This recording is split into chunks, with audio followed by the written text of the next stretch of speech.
पंजाब में तहरीक लब्बैक के खिलाफ सख्त क्रैकडाउन जारी है और आज पंजाब हुकूमत ने वफाकी हुकूमत से तहरीक लब्बैक पर पाबंदी लगाने की सिफारिश करने का फैसला किया है। आज वज़ीर आला पंजाब मरियम नवाज की सदारत में होने वाले अमन व अमान से मुताल्लिक इजलास के एलामिये के मुताबिक पंजाब हुकूमत वफाकी हुकूमत से इंतहा पसंद जमात पर पाबंदी आयद करने की सिफारिश करेगी। पंजाब में नफरत अंगेजी, इश्तियाल अंगेजी और कानून शिकनी में मुलव्विस अफराद को फौरी गिरफ्तार किया जाएगा।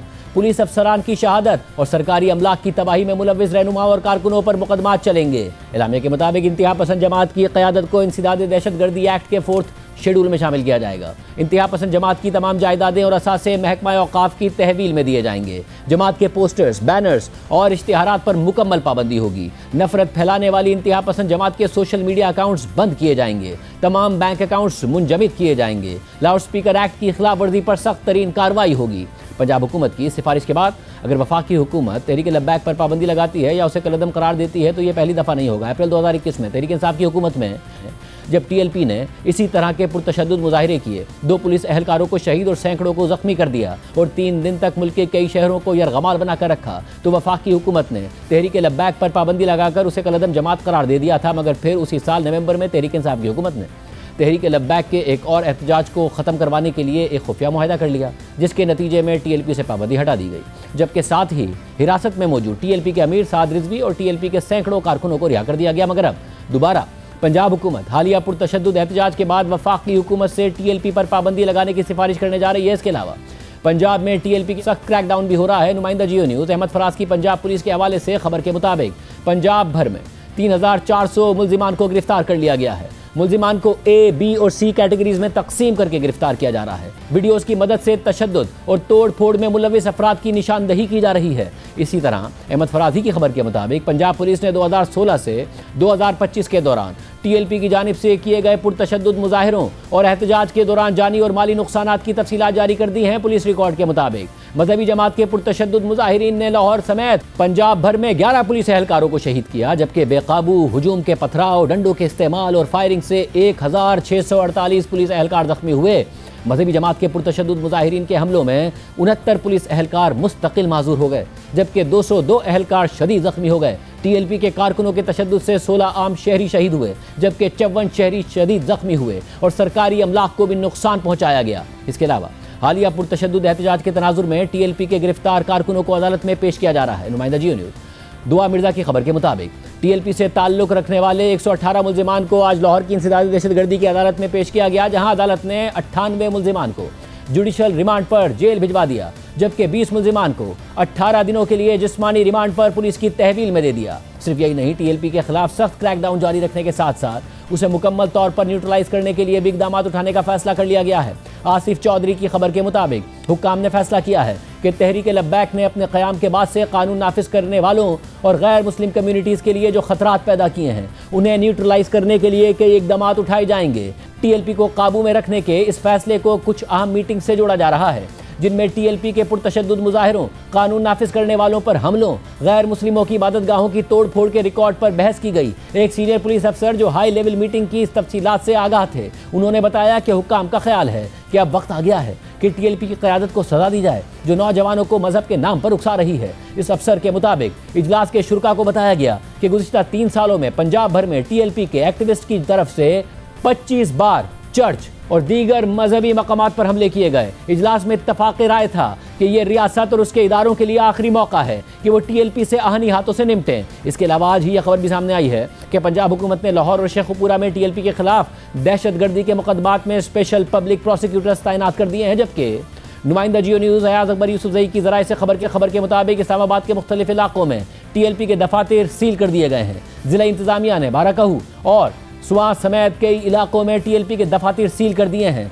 आज शाम को वज़ारत दाखिला में मुल्क में अमन व अमान की सूरत हाल पर जायज़ा इजलास भी हुआ, जिसमें वफाकी वज़ीर दाखिला मोहसिन नकवी, वज़ीर मजहबी उमूर सरदार यूसुफ, वज़ीर इत्तलात अता तारड़ और वज़ीर मुमलिकत बराए दाखिला तलाल चौधरी शरीक थे। जियो न्यूज़ की नुमाइंदा मरियम नवाज के मुताबिक फैसला किया गया कि हालिया हंगामों में अमलाक को होने वाले नुकसान का तखमीना लगाया जाएगा। अवाम की सिक्योरिटी और तहफ़्फ़ुज़ को हर सूरत यकीनी बनाया जाएगा। मुल्क में बेअमनी और इंतशार फैलाने की हरगिज़ इजाज़त नहीं दी जाएगी। इस इजलास के बाद वफाकी वज़रा ने मीडिया को ब्रीफिंग भी दी और TLP से होने वाले मुज़ाकरात और दीगर मामलात पर हुकूमत का मौक़िफ़ पेश किया। वज़ीर दाखिला मोहसिन नकवी ने कहा कि TLP के सिवा किसी भी मदरसे या उलमाए कराम के खिलाफ एक्शन की इजाज़त नहीं होगी। कल जुमे को एहतजाज नहीं बल्कि इज़हार तशक्कुर मनाया जाएगा। सवाए TLP के ओहदेदारान के किसी भी मदरसा या उलमा कराम के ऊपर कोई एक्शन की ना इजाज़त है ना होगी। वो सब के सब हमारी तरह कल जुम्मे को इज़हार तशक्कुर मनाएंगे फ़लस्तीन का, ना कि इज़हार प्रोटेस्ट करेंगे वहाँ पे। अब ये हमने फैसला करना है कि पूरी दुनिया में इज़हार तशक्कुर मनाया जाएगा और इस मुल्क में हमने प्रोटेस्ट करना है कि फ़लस्तीन के लिए जो कुछ पूरी दुनिया ने मिल के किया, पाकिस्तान ने किया। इसी तरह पंजाब पुलिस ने अपने एलामिये में कहा है कि कल किसी भी शख्स को हड़ताल की आड़ में सड़कों पर आने और कानून हाथ में लेने की हरगिज़ इजाज़त नहीं होगी। शरपसंदी पर इंसदादी दहशतगर्दी एक्ट के तहत मुकदमा दर्ज किए जाएंगे। इससे पहले आज वफाकी काबीना के इजलास से खिताब करते हुए वज़ीर आज़म शहबाज शरीफ ने कहा था कि जब गजा में खून बह रहा था तो उस वक्त ये लोग कहाँ थे और जंग क्यों नहीं रुकवाई। वो लोग जो नहीं चाहते कि अमन कायम हो, वो इसकी आड़ में सियासत करना चाहते थे। खून बह रहा था गजा की गलियों और मोहल्लों में, उस वक्त ये कहाँ थे। ये जाते जाके ऊपर जंग बंद करवा लेते, जंग रुकवा लेते, वो खून जो बह रहा था उसको बचा लेते, उसको रुकवा लेते, तो हम सब उनको सलाम करते। मगर इसकी आड़ में सियासत करना, ये कहाँ का असूल है, ये कहाँ का इंसाफ है, ये कहाँ का इस्लाम है, ये कहाँ की बरादरी है, ये कहाँ की भाईचारा है। पाकिस्तान का मौक़िफ़ बड़ा वाज़ेह है, फ़लस्तीन की रियासत कायम होनी चाहिए और फ़लस्तीनी भाई और बहनों को उनका हक UN की करारदादों के मुताबिक मिलना चाहिए।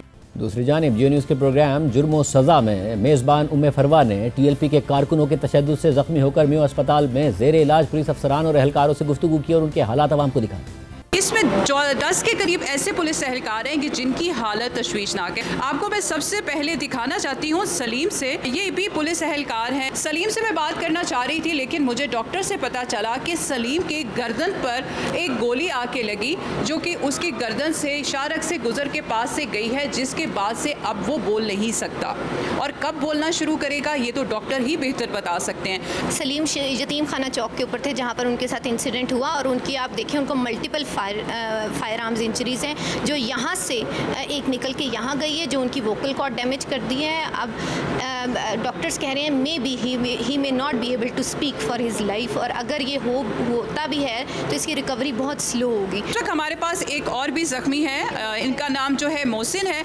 मोहसिन से ही जान लेते हैं कि मोहसिन को किस जगह पे ड्यूटी कर रहा था और हुआ क्या था वहाँ। नहीं, मैं और मेरे हमरा मेरी SHO टीम 12-13 जवान जो एंटी राइट के साथ वहाँ पर मौजूद थे और अचानक से आगे से पत्थरों की बरसात हुई है। उसके बाद वो बंद होते सारी फायरिंग शुरू हो गई है जिसकी ज़ेर में मैं नीचे गिर गया हूँ। मेरे साथ वाले जो मेरा एक साथी है मुजाहिद वो नीचे गिरा है। उसके बाद मेरे SHO साहब ने और मेरे साथियों ने मुझे उठा के ले गए। सामने चली गोली सामने से, उसके बाद साइड से लगी जी। हमारे पास सिर्फ स्टिक और शीट वगैरह थी। आपकी तबीयत कैसी और ये बाजू में क्या गोली अभी भी लगी हुई और कहाँ लगी आपको गोली? ये कोहनी के ऊपर लगी है, गोली अंदर है अभी। आप महसूस कैसे कर रहे हैं और किसने मारा, कुछ अंदाज़ा है, कुछ देख सके आप?